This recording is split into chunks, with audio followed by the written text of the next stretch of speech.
Olá, boa noite a todos que aqui se encontram. Prazer estar aqui com vocês mais uma vez.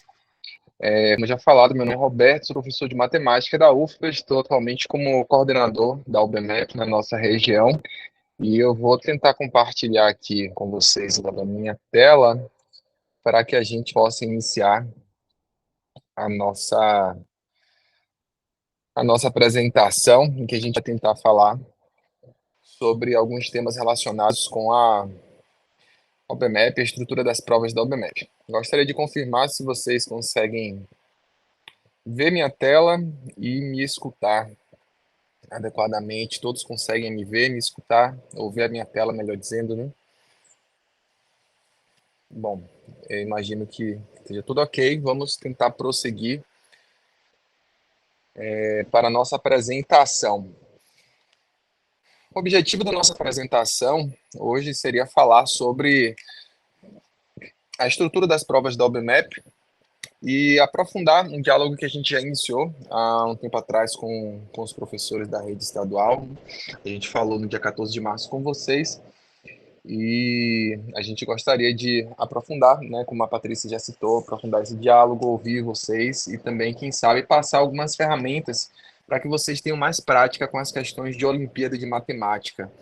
A gente entende que alguns professores, e não há nenhum demérito em falar nisso, né, alguns professores não sabem direito como lidar com questões de matemática, alguns, inclusive, já chegaram para mim, já falaram olha, professor Roberto, eu ensino meus alunos matemática, eu sou professora de matemática numa escola pública, mas eu não sei fazer questões de OpenMap, não tenho muita prática. Eu incentivo eles a participarem, mas eu não tenho muita prática com isso. E tenho medo de se eles me perguntarem alguma coisa, porque eu talvez não saiba responder. Então, assim, isso daí eu acredito que seja algo que pode ser comum, né, entre os professores também, e não há nenhum demérito nisto, e é importante reconhecermos isto para a gente tentar fazer coisas diferentes. E nesta fala hoje eu vou tentar trazer ferramentas para aproximar mais vocês do contexto das Olimpíadas de Matemática e também para ajudar vocês a aproximarem seus alunos do contexto das Olimpíadas de Matemática também.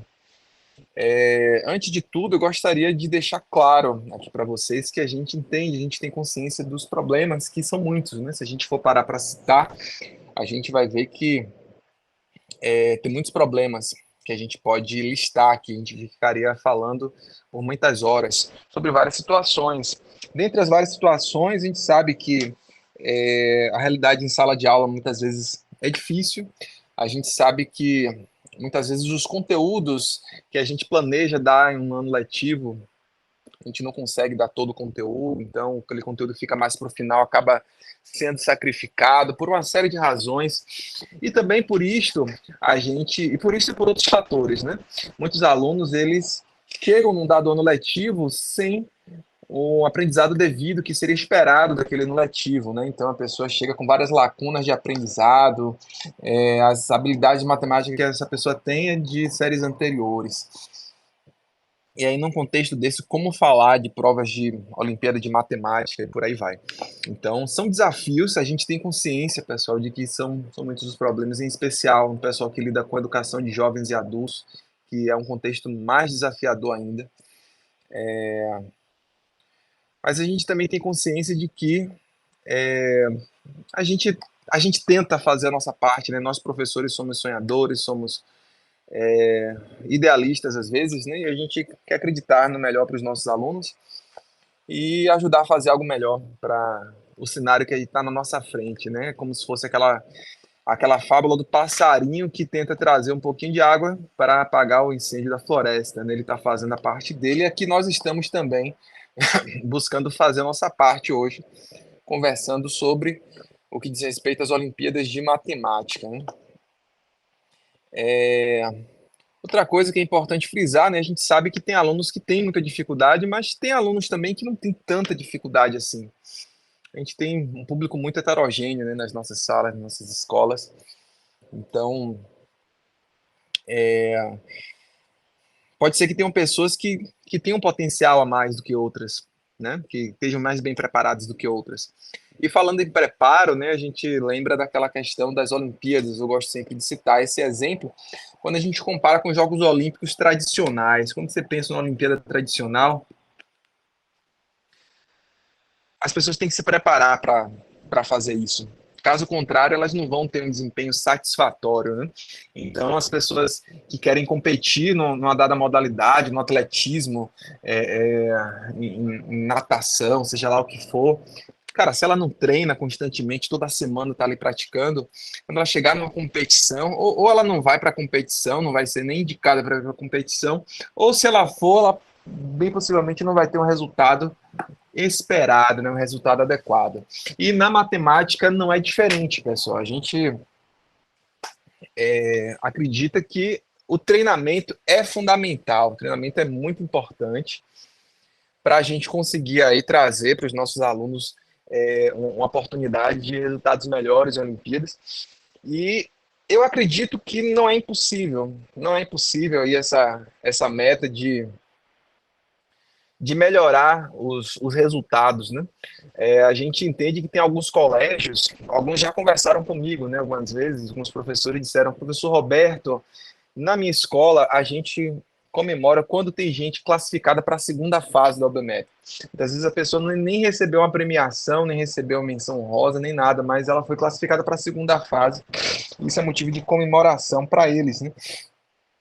E aí eu achei muito legal, porque aquela professora que me falou isso, ela está buscando valorizar o, as pequenas conquistas que os seus estudantes tiveram para que eles possam ser estimulados a galgar patamares maiores, né?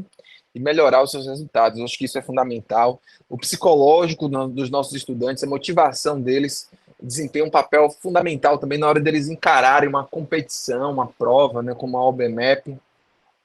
E a gente vai falar sobre isso com mais detalhes daqui a pouco. E fica essa pergunta, né? Como treinar para as Olimpíadas de Matemática? Bom, eu gosto de responder essa pergunta de uma maneira bem simples, né? Como é que a gente treina? A gente resolve questões de Olimpíadas anteriores. Poxa, Roberto, mas isso daí é complicado você falar isso porque você está assumindo que o aluno vai conseguir fazer, que o professor vai conseguir fazer a questão, vai conseguir resolver. A gente sabe que nem sempre a pessoa vai conseguir resolver de cara, né? Mas eu vou tentar mostrar algumas ferramentas que vão ajudar aí neste processo. Então, como é que a gente encontra material para treinamento, né? Então, uma das possibilidades, vocês podem ir no site da SBM. Nesse caso, é material que é pago, né? É barato, vamos dizer assim, relativamente, o custo não é tão alto, mas ainda tem descontos para quem for sócio da SBM, que é a Sociedade Brasileira de Matemática. E também tem esses dois sites aqui, da OBMEP e do portal da OBMEP, que são gratuitos, o acesso é gratuito, material totalmente gratuito, tem toneladas e toneladas de material lá dentro que os professores, estudantes, qualquer pessoa com internet pode ter acesso e aprender hoje mesmo, agora mesmo, pessoal. Então, alguns exemplos de materiais, apresento para vocês aqui livros que tem no site da SBM, por exemplo, Círculos Matemáticos, Experiência Russa, que são bem interessantes, né? A gente tem muito a aprender com os russos na cultura matemática, né? Eles, inclusive, foram os precursores das Olimpíadas de Matemática modernas, como a gente tem o formato hoje. A gente até conversou sobre isso no nosso último encontro, né? Então, nós temos aí outros livros, Revista Eureka, é, Tópicos de Matemática Elementar, entre outros. Então, são materiais como esse, são provas antigas de Olimpíadas de Matemática, bancos de questões. Eu vou tentar mostrar para vocês aqui o site para vocês terem noção, né?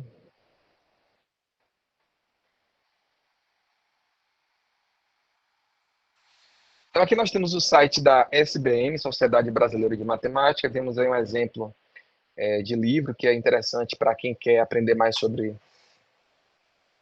a OBMEP, sobre Olimpíadas de Matemática, debater sobre as ciências, sobre experiências, né, da sociedade russa lá com a matemática, é bem interessante.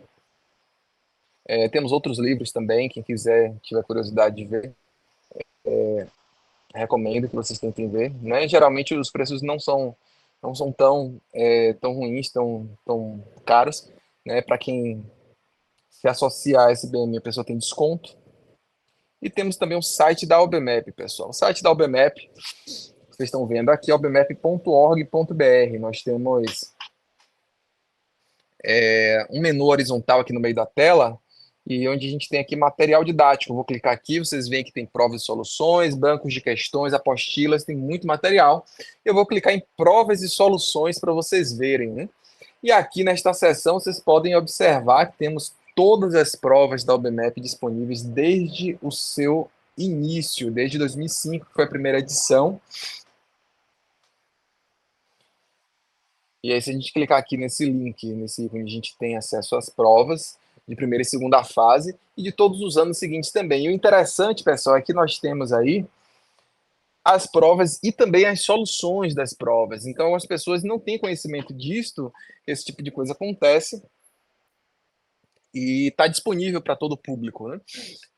Eu vou escolher aqui especificamente o ano de 2022, eu elegi para fazer uma análise dessas provas e trazer para vocês. Então, a gente tem aqui as provas de primeira fase, de segunda fase, as provas da Olimpíada Mirim também, que atende ao público dos anos iniciais, né, do fundamental. E a gente pode ver que todas elas contam com a prova e as soluções. Então, eu vou mostrar aqui para vocês algumas dessas provas, para vocês terem noção, né? Então, a prova típica de nível 1. Como é que funciona isso daqui? A gente tem uma prova desse tipo, e aí a gente tem uma prova que tem 20 questões, todas elas objetivas, múltipla escolha, com temáticas variadas, né? Prova de nível 2, novamente, 20 questões, múltipla escolha, temáticas variadas, nesse caso, adequadas para o público de oitavo e nono anos. Nível 3, adequada para o público de ensino médio. Nós temos aqui 20 questões novamente, múltipla escolha. E as coisas vão fluindo. Então,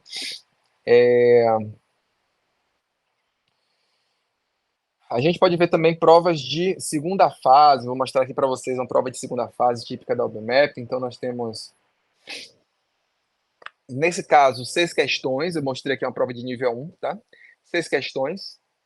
E são questões dissertativas, necessário escrever para ter a resposta. E aí eu chamo a atenção para algumas coisas que acontecem no seguinte sentido, né?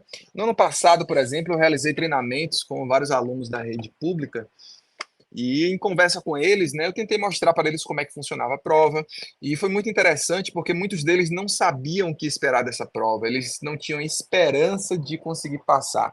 E eu trouxe um pouco de esperança para eles. Eu disse, olha, a prova ela não precisa ser impossível.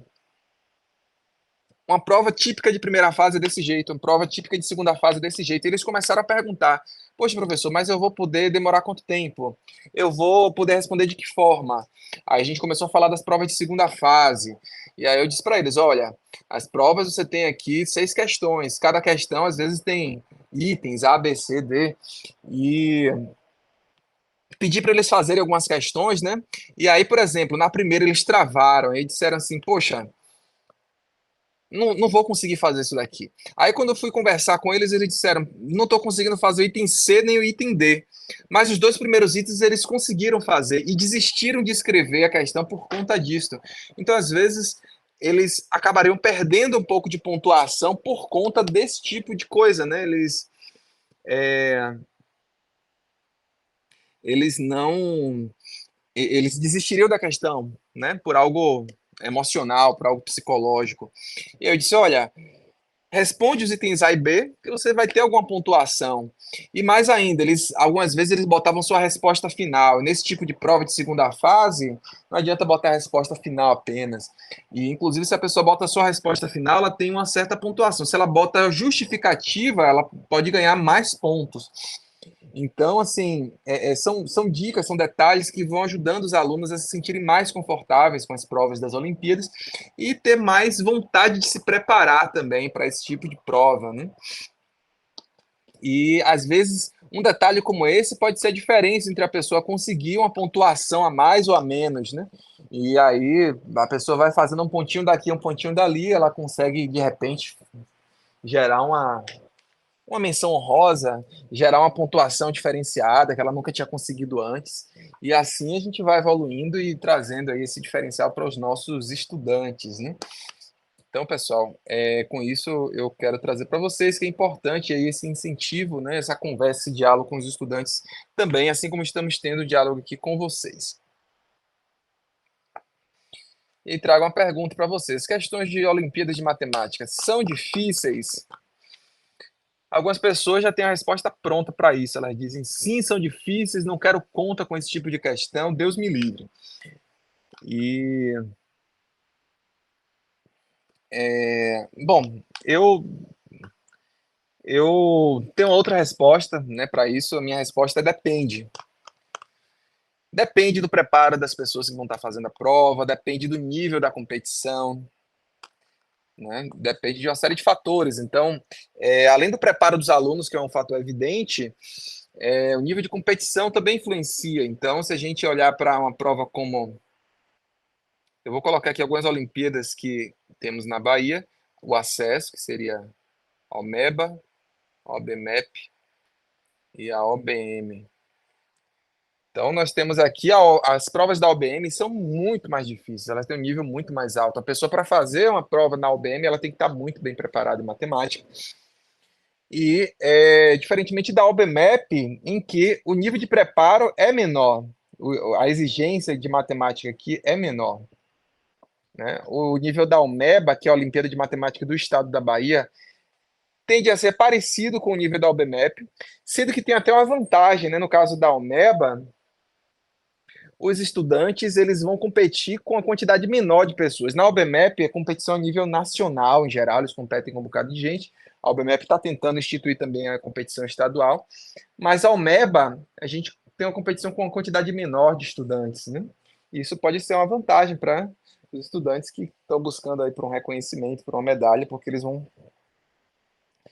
estar competindo com menos pessoas, né? E digo para vocês que até mesmo uma competição, vamos dizer, se a gente focar apenas na OBMEP, a OBMEP ela pode ter questões mais fáceis e mais difíceis na mesma edição. Né? Só você pensar nas fases, por exemplo, as questões de segunda fase são mais difíceis que as questões de primeira fase. E além disso, se você olha para uma questão de primeira fase, por exemplo, as primeiras tendem a ser bem mais fáceis do que as últimas, né? Se a gente olhar para a última questão aqui, bem possivelmente ela será uma questão mais difícil que as primeiras questões. Na segunda fase acontece isso também. E é interessante que a gente tenha esse diálogo com os nossos estudantes, né, para motivá-los a buscarem um crescimento gradual, pessoal, porque à medida que eles vão sendo valorizados, que a gente vai mostrando para eles a importância de cada pequena conquista, eles vão se motivando a conquistar cada vez mais, né? Quem sabe uma pessoa que antes não era classificada para a segunda fase, agora ela já consegue se classificar. Uma pessoa que antes nem sonhava com menção honrosa, ela poderia conseguir uma menção honrosa, né? Quem sabe a medalha estadual, nacional, e por aí vai. E aí eu gostaria de trazer para vocês aqui algumas questões, e eu pergunto a vocês se vocês acham que essa questão que eu trouxe aqui agora, ela foi retirada de uma prova de Olimpíada de Matemática ou de um livro didático do colégio aí que vocês costumam utilizar. Olha a questão. A figura baixa é formada por três quadrados. A área do maior é 36, do menor é 4. Qual é a área do terceiro quadrado? Então, vou tentar ouvir aqui a opinião de vocês. O que é que vocês acham? Essa questão que eu acabei de apresentar, ela foi tirada de uma prova de Olimpíada? Foi tirada de um livro didático? O que é que vocês me dizem?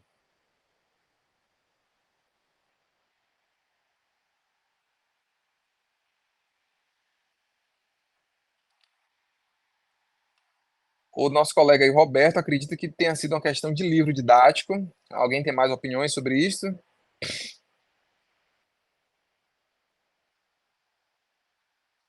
Temos aqui outros colegas na live. Quem quiser se manifestar, fiquem à vontade, tá? Bom, tivemos uma manifestação aí indicando que acredita ser de livro didático.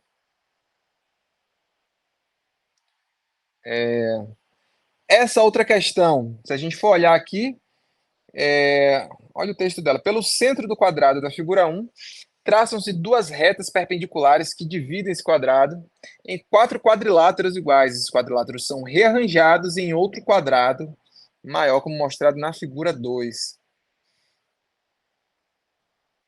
Qual é a área do quadrado ABCD da figura 2? Então, essa questão aí, será que ela foi tirada de um livro didático ou de uma prova de Olimpíada? Aí alguém poderia dizer, pô, Roberto, está claro que foi de uma Olimpíada porque já está aqui no começo da questão, indicando que foi tirada de uma Olimpíada. Assim como esta aqui também, né, foi tirada da Olimpíada. Carlos tem 2010 blocos iguais, de 10 por 20, né, por 1,5 de espessura, de altura. Ele resolveu empilhá-los formando uma coluna de 20 por 40, como na figura. Qual dos valores abaixo em metros é o mais próximo da altura dessa coluna, né? Então tem, além da questão de área, volume aí, ou de, na verdade, não necessariamente área, volume, né? Mas grandezas tridimensionais, objetos tridimensionais, tem a questão de mudança de unidades também. E por fim, essa última pergunta que eu trago para vocês aqui. Olha o enunciado dessa questão. Quanto vale 100 vezes 101? Essa questão seria tirada de uma prova de Olimpíada ou de um livro didático? O que é que vocês me dizem?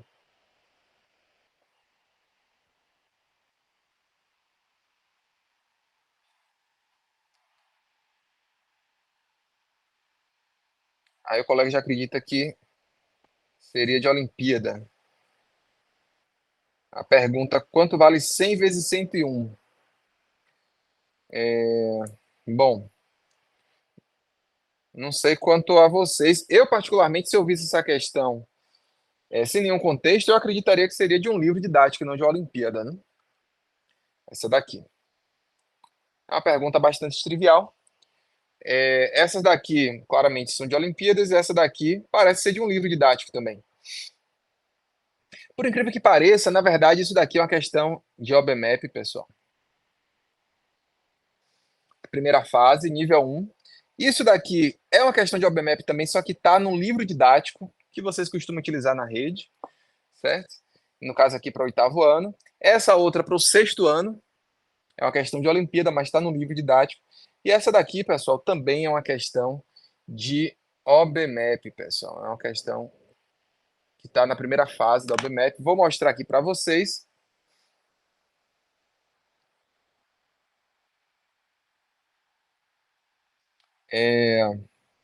Nós temos aqui a prova de primeira fase, nível 1. Olha aqui a questão. Quanto vale 100 vezes 101? Ela está na prova da OBMAP de 2022.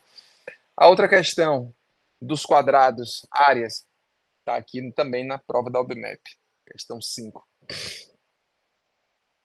Então, com isso daqui, eu trago para vocês o fato de que nem tudo é o que parece ser e que certas questões que poderiam parecer muito elaboradas, talvez não sejam, né? E certas provas que muitos alunos teriam medo de fazer, na verdade, elas podem ser, algumas questões podem ser factíveis, podem ser realizáveis, né, por esses alunos, resolvíveis por esses alunos. Em relação a conteúdos, né, quais seriam os principais conteúdos aí abordados nas provas de OBMAP? Algumas pessoas já discordaram, né, já falaram para mim, Roberto, eu não acredito que o OBMAP tenha nada a ver com BNCC, é um absurdo, vocês estão totalmente fora da realidade, né? Mas eu trago para vocês aqui a frase do coordenador geral da OBMAP a nível Brasil, professor Cláudio Landim, que trabalha lá no Rio de Janeiro, no INPA, e ele nos diz que, de fato, os conteúdos previstos nas provas de OBMAP, né, de acordo com os níveis, eles são compatíveis com os conteúdos da BNCC, pessoal. Em geral, né, os conteúdos eles são bem adequados com as séries que se espera. E eu digo em geral, por quê? Porque a gente sabe que nenhum sistema de avaliação é perfeito, e a gente sabe que certamente, se a gente procurar, a gente vai achar falhas. Então, por exemplo, no caso de uma prova de OBMAP, é claro que a gente vai achar falhas aqui se a gente procurar. O nível 1 corresponde a sexto e sétimo anos. O sétimo ano certamente vai ter mais vantagem do que o sexto ano, porque vai ter visto mais matemática. E, analogamente, o pessoal do nível 2, do nível 3 também vai ter essa disparidade. O pessoal de ensino médio, o terceiro ano vai ter mais vantagem do que o primeiro, porque vão ter visto mais coisas de matemática, né? E por aí vai. E outro exemplo aqui que eu poderia dizer para vocês. Na prova de nível 1, como a gente estava falando aqui, a gente tem uma questão que envolve geometria, que envolve áreas. E, a princípio, o pessoal do sexto ano vê áreas, né? Pelo menos deveria ver. Só que essa prova é realizada no primeiro semestre, tipicamente. Muitas vezes, no primeiro semestre, os professores não conseguiram chegar em áreas ainda. Então, como proceder, né? Um estudante que poderia ter um potencial de fazer uma boa prova de OBMAP, mas ele está no sexto ano e ainda não viu esse conteúdo, né? E aí, como é que a gente faz para lidar com esse tipo de situação? Eu vou tentar falar com vocês sobre isso daqui a pouco. E assim, uma outra fala do professor Cláudio Landim, que eu gostaria de trazer aqui para vocês, é que o aluno, para ele, o aluno não precisa ter um conhecimento profundo de matemática para conseguir resolver os problemas da OBMAP. A prova ela pede mais uma lógica, um raciocínio, a criatividade, essas características matemáticas, né, permitem detectar alunos com talento. E eu digo para vocês, pessoal, isso aqui, essa fala dele quer dizer que as provas da OBMAP são desenhadas de uma forma que permite o aluno se expressar matematicamente, mesmo que ele não tenha tanto background teórico, tanto conhecimento teórico de vários conteúdos. Para ilustrar isto, eu gostaria de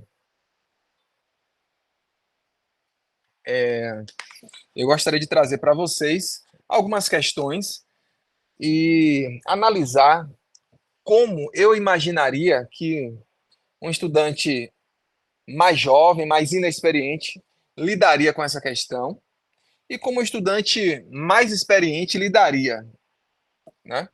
Então, por exemplo, essa questão aqui que envolve uma temática de geometria, né? Isso aqui é uma questão de uma prova de nível 1. Imagina um aluno do sexto ano vendo uma coisa destas. O que é que ele ia pensar? Aí alguns de vocês poderiam responder. Um aluno do sexto ano vendo uma coisa dessas vai sair correndo, vai desistir da prova, da questão, né? Um bocado de desenhos, assim, o que é que isso quer dizer? Bom, vamos tentar ler a questão. O retângulo ABCD tem área 1 e os pontos EF e GH são pontos médios dos lados respectivos. Qual seria o valor da soma das áreas das regiões de azul? Então, como é que a gente vai proceder aqui neste caso, né? Bom, se a gente for pensar no contexto de um estudante que não tem tanta experiência, um estudante que não tem tanto conhecimento assim formal de matemática, talvez ele não vá saber de semelhança de triângulo, saber de congruência de triângulos e alguma teoria mais rebuscada. Mas esse estudante ele pode visualmente perceber semelhanças de figuras. Por exemplo, um estudante poderia perceber que esta região aqui, ela é bem parecida com essa daqui.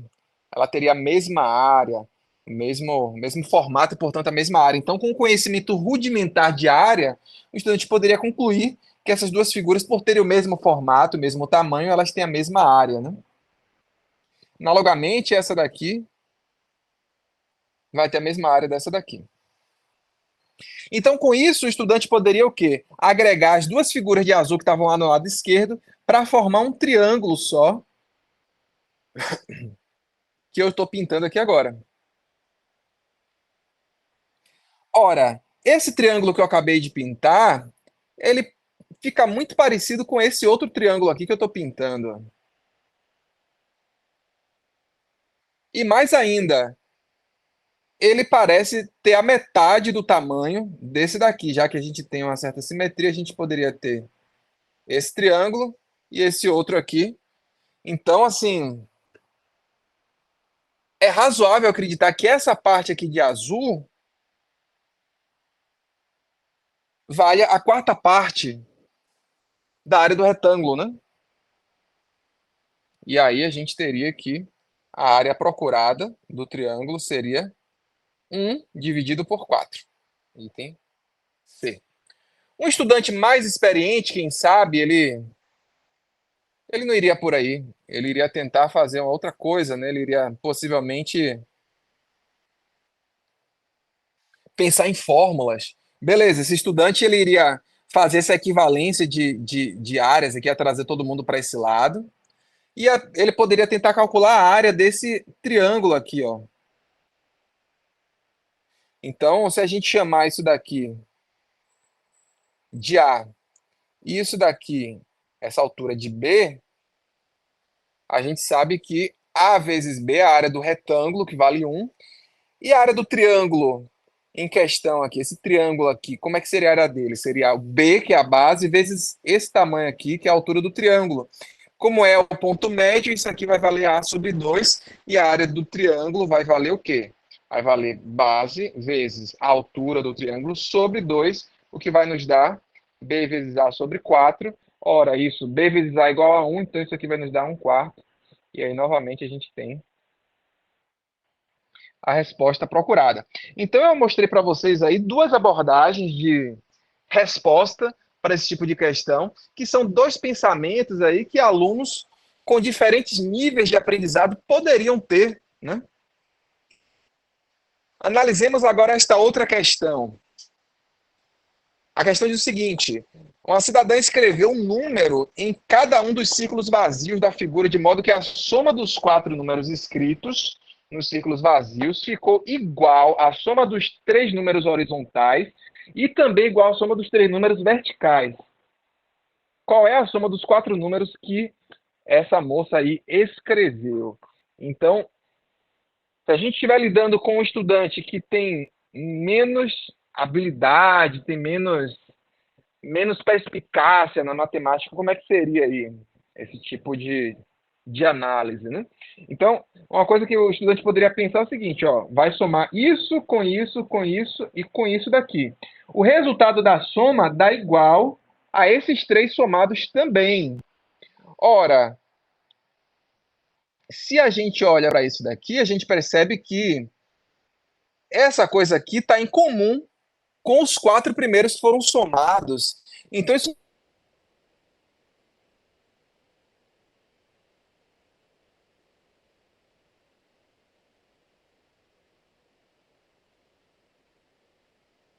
responde a esses caras que estavam faltando aqui, certo? Nesses dois aqui, geral todo. Logo, a gente já tem uma parcela de 2020. Se a gente usar o mesmo na horizontal, a gente vai ter algo parecido. Então, se a gente considerar que essa galera aqui, a soma deles dá igual a todos, então isso quer dizer que essa galera aqui também. Ou seja, a gente pode aplicar o mesmo raciocínio tanto na vertical quanto na horizontal, tá certo, pessoal? E aí a gente vai ter certamente mais uma parcela de 2020. E a soma seria 4.040. Então, nesse caso, um pensamento possível para um estudante que não tem tanta experiência seria ver o que está faltando dessas bolinhas aí para completar por conta do 2020, né? É uma questão bem interessante essa. Um estudante que é mais experiente, como é que o estudante mais experiente faria? Um estudante mais experiente poderia fazer o quê? Ele poderia usar álgebra, né? Porque se a gente for analisar direitinho essa questão, a gente vai ver que as competências, habilidades, os conteúdos da BNCC por trás aqui tem a ver com álgebra, com sistemas de equações de primeiro grau. Então, a gente pode dizer que esse número desconhecido é um A, esse é um B, esse é um C e esse é um D. O enunciado da questão está nos dizendo que A mais B mais C mais D tem que ser igual à soma dos horizontais, que é B mais D mais 2020. E esta mesma soma tem que ser igual à soma dos verticais também, pessoal. E aí a gente tem um sisteminha de duas equações e quatro incógnitas. Talvez o estudante não saiba resolver esse sistema, até porque ele seria possível indeterminado, talvez, né? Mas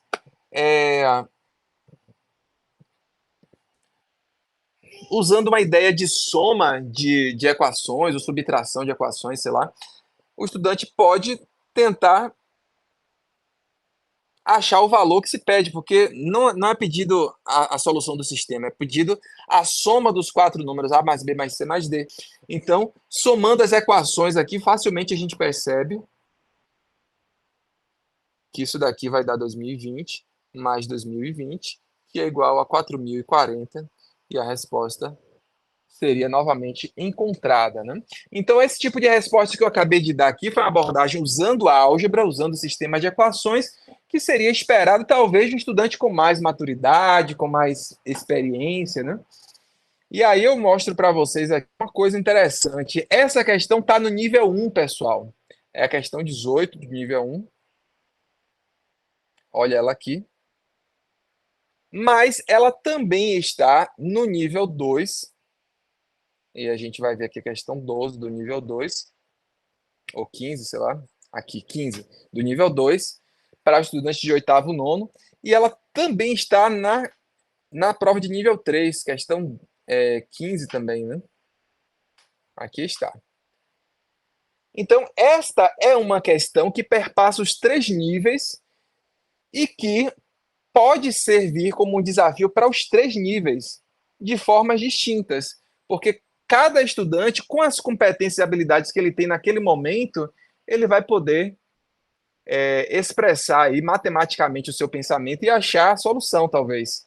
Ou pelo menos vai conseguir investigar essa solução aí. Certo, pessoal? Então, isso aqui está ligado à BNCC, tá? Isso aqui é um conteúdo que a gente esperaria encontrar no colégio, né? Sim. Álgebra, sistemas de equações. Essa daqui também, geometria, a gente tem aí noção de áreas, triângulos, correspondências de figuras semelhantes. Então, tem várias coisas aí associadas, né? E que os estudantes podem reagir a isso de formas diferentes, a depender do nível de maturidade matemática que eles tenham no momento. Trago para vocês mais uma questão aqui, ó, na figura. A gente tem que as formiguinhas podem se movimentar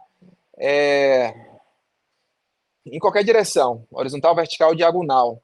E a regra desse jogo é que só tenham duas formiguinhas em cada linha ou em cada coluna. Como proceder nesse caso? Porque esse quadro que está dado aí não satisfaz a regra solicitada, né? E aí a gente gostaria de resolver esse problema no mínimo esforço possível, ou seja, mudando a menor quantidade de formigas possível. Como proceder, né? Então, o estudante que olha isso daqui, pode pensar, bom, estou vendo aqui que está tendo um problema com essa linha, por exemplo, né? Posso mudar essa formiga de lugar para cá, essa aqui de lugar para cá, e aí resolveria o problema com duas mudanças apenas. Será que é a menor quantidade possível? A resposta é não. Então, se a pessoa pensar um pouquinho mais, aí ela vai ter que usar um pouco de raciocínio lógico para perceber que essa formiga aqui está sendo um grande problema, né? Ela está na interseção dessas duas linhas, dessa linha com essa coluna. E aí, se a gente mudar ela para cá, o problema vai se resolver com um passo só. Ou seja, se a gente fizer essa mudança que eu acabei de descrever, nós teremos apenas duas formiguinhas em cada linha ou em cada coluna, pessoal. E é esse tipo de questão, se a gente parar para pensar, a gente sabe que tem um raciocínio matemático por trás, a gente percebe que tem uma estrutura de um pensamento matemático, apesar de que é mais difícil a gente dizer um conteúdo, dar um nome de um conteúdo, né? Se a gente for pensar ali no índice do livro. Isso aqui vai ser o quê? Vai ser de álgebra? Vai ser de geometria? Vai ser de quê? Combinatória? Então, assim, Eu gosto de denominar esse tipo de questão aí como questão do tipo raciocínio lógico, tá certo? E digo para vocês que esse tipo de questão é uma questão muito legal porque permite avaliar o estudante, mesmo sem ele ter um background muito forte de matemática. O estudante ele, ele pode expressar seus pensamentos do tipo matemático, que isso é uma expressão, né, que consta na BNCC, inclusive, no pensamento matemático, pensamento computacional, mesmo sem precisar de um conteúdo, né, de aula teórica para esse tipo de situação aqui. Então, eu gosto de dividir, pessoal, os conteúdos abordados na OBMAP em 4 áreas principais, que são essas daqui: teoria dos números, álgebra, geometria e combinatória. Mas eu também gosto de incluir essa quinta categoria aqui, ó, raciocínio lógico, que eu acho que tem algumas questões que, para a gente resolver elas, a gente precisa realmente de um pensamento na linha de raciocínio lógico, sem estar ligado a algum conteúdo de uma maneira mais profunda, né? Então, se a gente for pensar numa questão típica de teoria dos números, aí certamente o aluno vai precisar ter algum background, algum entendimento em temas como divisibilidade, números primos, fatoração, MDC, NMC, entre outros. Não é uma questão típica de álgebra. O estudante precisaria ter algum conhecimento prévio em equações de primeiro grau, de segundo grau, sistemas de equações, produtos notáveis, potências, entre outros. E uma questão típica que envolveria geometria, né? Como é que a gente classifica isso? A gente teria uma questão que envolve a geometria plana clássica, seus desmembramentos, ângulos, trigonometria, áreas e outros semelhantes aí. No caso de combinatória, a gente tem como se fosse todo o resto, né? Ou seja, problemas que envolvem contagem, paridade, princípio das gavetas, jogos invariantes e semelhantes. Então a gente tem esses 4 temas principais e é, eu gosto de colocar essa quinta categoria também, que é o raciocínio lógico, no intuito de chamar a atenção de que isso existe, né? E que há uma infinidade de possibilidades para esse tipo de questão, pessoal. Então, eu estava fazendo uma análise da prova de 2022 para vocês terem uma noção. E aí, nas provas, a prova do nível 1, quando a gente faz uma análise aqui, a gente percebe o seguinte: das 20 questões, 14 são de raciocínio lógico, praticamente, né? Então, a gente tem aí quase 80%, né, praticamente 80% da prova envolvendo raciocínio lógico. Isso significa que é, é, isso é inclusive interessante, né? Porque são estudantes que não têm tanto um background de matemática como teriam os outros estudantes. E aí a gente tem nesta prova aqui em específico 3 questões de geometria, 3 questões que envolvem álgebra ou teoria dos números, fechando com as 14 de raciocínio lógico, fecha aí as 20 desta prova, deste nível, né? Já na prova de nível 2, pessoal, aí você tem uma diminuição na quantidade de questões que envolvem raciocínio lógico. Você já tem perto da metade das questões da prova apenas. Ao invés de 80%, você tem metade das questões dessa prova envolvendo raciocínio lógico.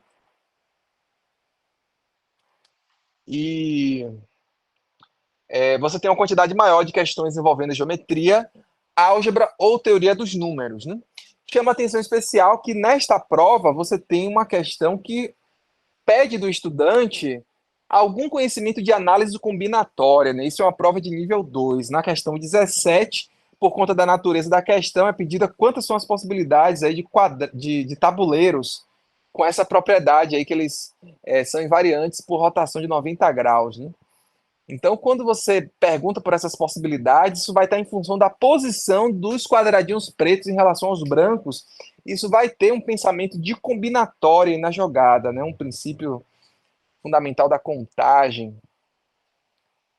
Mas essa prova é de nível 2 para estudantes de oitavo, nono ano, né? Alguém poderia dizer assim, poxa, Que absurdo, né? Como é que coloca uma questão dessas para o nível 2, sendo que os meninos ainda não viram o conteúdo de combinatória, né, no nono ano. Bom, pessoal, é, é importante a gente perceber algumas coisas, né? Primeiro, é, é uma questão apenas que caiu nessa prova que tem essa característica, e ela poderia ser vista como uma questão de desafio. Se o aluno não viu esse assunto, ele talvez não vá conseguir responder, paciência. Mas se o aluno, de alguma forma, ele tem um certo potencial, e ele tem uma conversa ali, um diálogo com os seus professores, ele pode ser estimulado a treinar isso de alguma forma. A gente vai falar daqui a pouco sobre formas que o aluno pode treinar isso, né? Esse conteúdo. E aí vem a nossa colocação aqui agora, né? O que fazer se a prova de um nível abordar um tema que o estudante não viu ainda? Como exemplo que eu acabei de citar, combinatório para o pessoal de nono ano, de oitavo ano, áreas para o pessoal de sexto ano. O que fazer? Vamos dizer que a gente esteja com um estudante potencial, com um estudante que tem potencial, mas no seu ano escolar ele ainda não viu aquele conteúdo que precisaria o professor olhar assim e diz, poxa, pode ser que tenha alguma questão envolvendo tal tema. Como proceder, né? É... Gente, eu gosto sempre de falar isso para as pessoas. Apesar de alguns conteúdos serem reservados apenas para os anos posteriores, certos conteúdos eles podem ser digeridos pelos estudantes mais jovens. Veja bem, é diferente. Imagina aí, você falar de raízes de uma equação de segundo grau para um estudante do sexto ano que está engateando ainda em equações do primeiro grau, talvez. Então, para esse estudante, talvez seja mais difícil, porque ele precisaria trilhar um caminho maior para chegar lá. Mas, certos assuntos, como combinatória, por exemplo, o que é que impede um estudante que está no sexto ano tentar entender o princípio fundamental da contagem, de análise combinatória, que ele só veria, talvez, no ensino médio, né? Gente, esse é um conteúdo que nada impede desse estudante tentar aprender isso, né? O que impede, sim, são as condições. Muitas vezes não há tempo, por mais que nós, professores, tenhamos boa vontade, tenhamos iniciativa, mas muitas vezes a gente não tem tempo de trabalhar com nossos alunos tudo que é necessário, tudo que a gente gostaria. A gente não tem estrutura no colégio para fazer isso, não tem espaço, não tem sala, não tem horário. E, e o estudante tem o desejo de se preparar. E é um conteúdo que ele poderia assimilar. Né? Um estudante do sexto ano, que ele está no começo do ano letivo, o que é que impediria ele de aprender a noção de área, né? Um conceito tão primitivo. Então, como proceder? Eu vou mostrar aqui para vocês uma ferramenta que vocês podem usar, que se chama o portal da OBMEP. Então,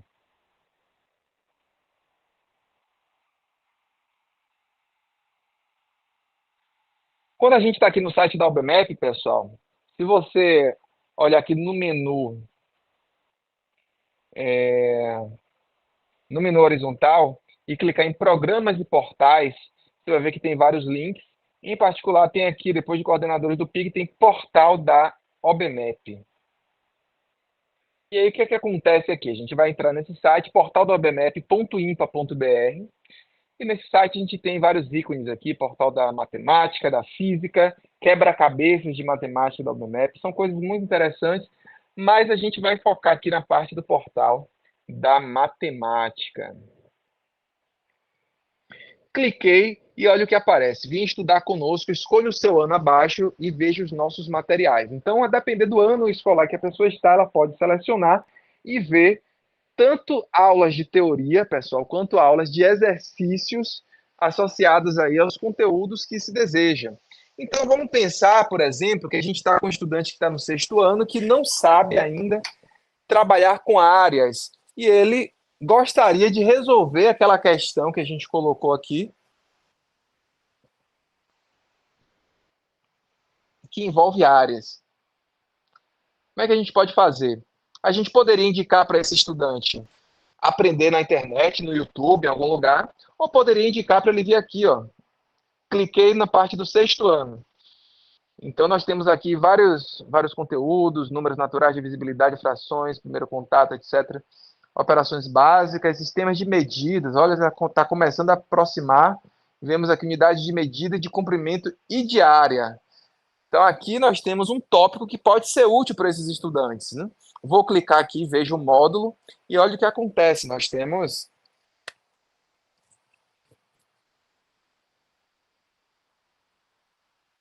temos aqui várias aulas, pessoal, sobre tópicos relacionados com isso daí. Nós temos medida de comprimento, nós temos aqui mais medida de comprimento, e aqui nós temos medida de área. Então, nós temos uma aula aqui introdutória, que é esta que está destacada no vídeo, aqui na tela de vocês, e vou clicar para assistir o vídeo. Olha que interessante, nós temos uma aula gravada lá no IMPA por professores selecionados a dedo pelo próprio IMPA lá no Rio de Janeiro. E deixa eu ver se o negócio abre aqui.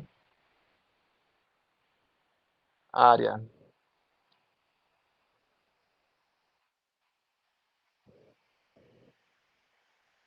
E que pode ser assistido pelos nossos alunos. Eu vou tentar atualizar aqui a janela para ver se melhora, né?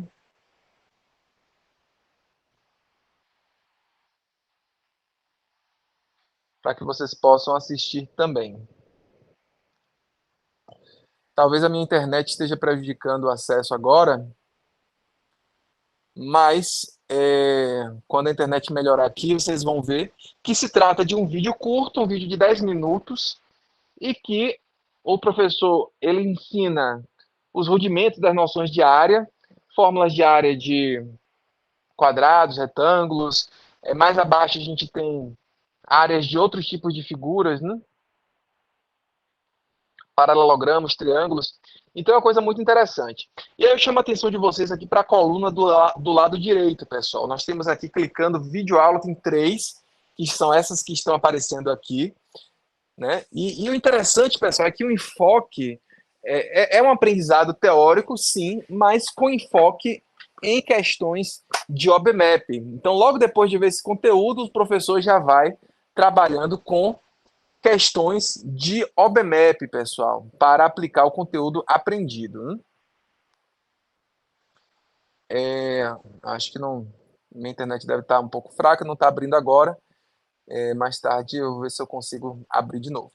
Mas aqui vocês têm aqui videoaulas, vocês têm também, clicando mais abaixo, ó, exercícios resolvidos. Então nós temos aqui, pessoal, 20 exercícios resolvidos em vídeo para os estudantes treinarem. E é um material fantástico que já é totalmente direcionado para a Olimpíada de Matemática. Os estudantes podem treinar, se aperfeiçoar nesse tema e sempre que eles virem questões que envolvem geometria, que envolvem áreas, eles podem usar esse material aqui para se inspirarem, né? E conseguirem, quem sabe, resolver outras questões. Nesse terceiro item aqui, a gente tem caderno de exercícios. Os alunos podem baixar uma apostila para resolverem exercícios aí e treinar o conteúdo aprendido. Nós temos uma sessão de testes que a pessoa pode se registrar, fazer o login e ela vai fazer um teste aqui dentro do ambiente do site. E, por fim, o material teórico que pode ser baixado, né, o material teórico utilizado no vídeo. Então, pessoal, essa é uma ferramenta que é fantástica, uma ferramenta muito interessante, certo? Então, quando você entra no portal da OBMAP, você tem esta possibilidade e você tem conteúdos envolvendo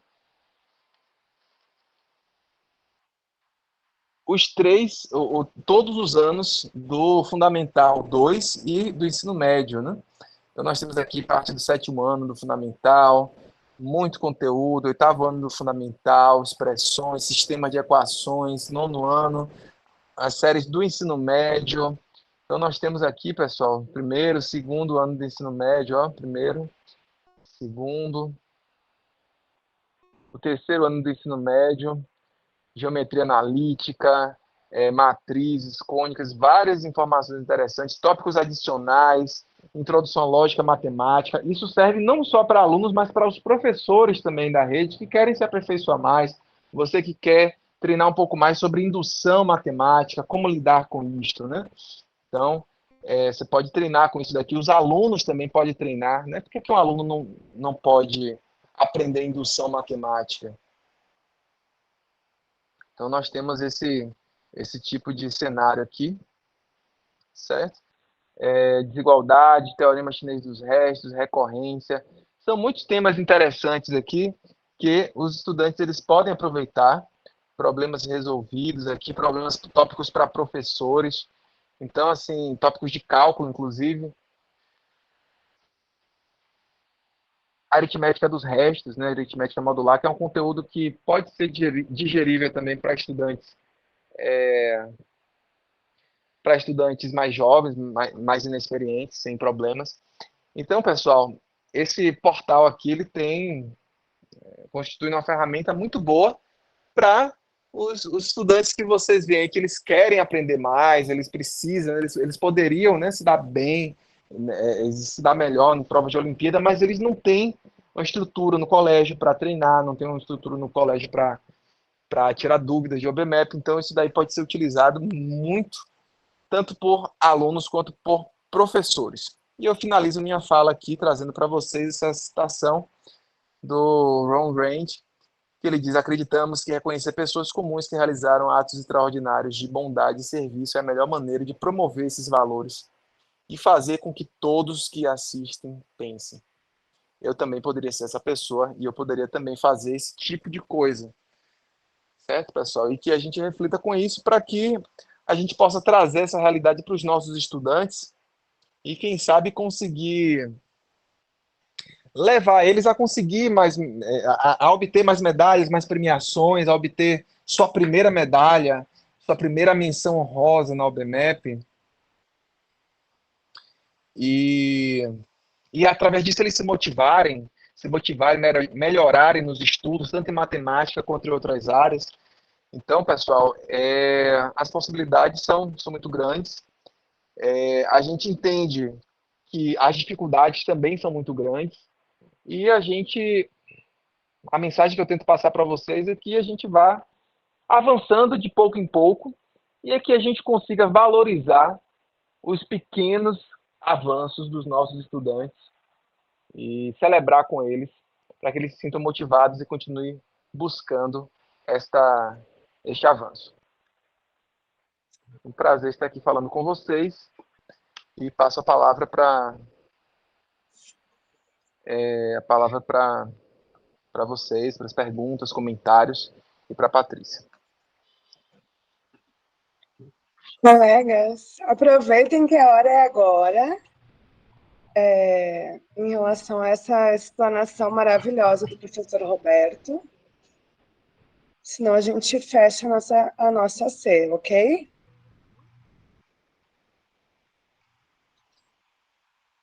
Alguém quer fazer alguma colocação? Eu observei, inclusive, a colocação do professor Roberto, né, que Ana, disse que tem algumas Ana, questões que você quer são bem falar? avançadas. Né? Oi. A gente reconhece isso, professor. A gente tem realmente questões que são, né, mais avançadas, mas de pouco em pouco a gente tenta fazer alguma coisa. Né?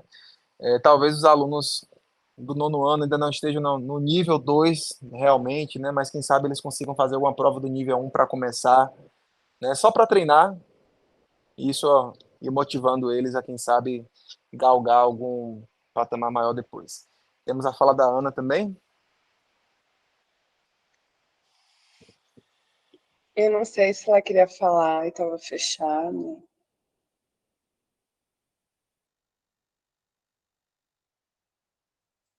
Ana, você quer fazer alguma pergunta?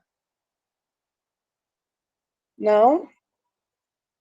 Gente, eu estou colocando aqui, ó, no grupo o Google Forms, o formulário para que vocês possam acessar e colocar sugestões, enfim, deixar o contato de vocês para a gente. Também estou enviando, vou enviar, na verdade, o link do grupo de matemática para quem quiser já participar. E já sinalizo que dia 25 nós vamos ter a sede OBMEP para o ensino médio, né, professor? Eu queria agradecer muito a participação de vocês, queria agradecer muito essa escuta e essa troca, né? Porque eu sei que a EJA e os professores que dão aula à noite geralmente são muito esquecidos. A EJA, para mim, é a menina dos olhos, assim, eu tenho um carinho muito grande, que foi a partir da EJA que eu fui fazer minha graduação em pedagogia, né? Então, sou encantada pelo trabalho com jovens e adultos, e aí fui descendo até para a educação infantil, mas eu acho que realmente a gente precisa ter um olhar mais atento à EJA. Agradeço muito ao professor Roberto, que é um guerreirão, que está aí Foi uma Olimpíada literalmente para ti hoje, né, Roberto? Porque você falou das 9 até agora e ainda vai dar aula. Então, eu queria te agradecer profundamente, dizer que você é um grande atleta. Para mim, você ganhou medalha de ouro nessas Olimpíadas, porque foi puxada, mas a gente conseguiu, né? Acho que esse time tá bom, o nosso time tá bom. Estamos conseguindo e vamos conseguir conquistar ainda mais, né? Medalhas e Infelizmente eu fazer vou com precisar que me se ausentar agora, ausentar. mas agradeço a presença de todos, né? E obrigado, Patrícia, também.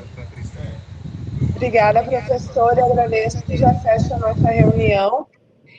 E peço que vocês divulguem com os outros professores já para o dia 25, pauta específica da OBMEP, ok?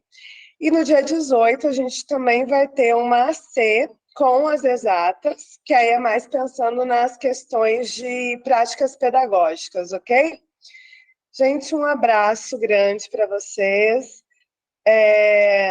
E não esqueçam de completar o formulário e até breve. Um abraço. Tchau, boa noite. Boa noite, um abraço. Obrigado por tudo. Valeu.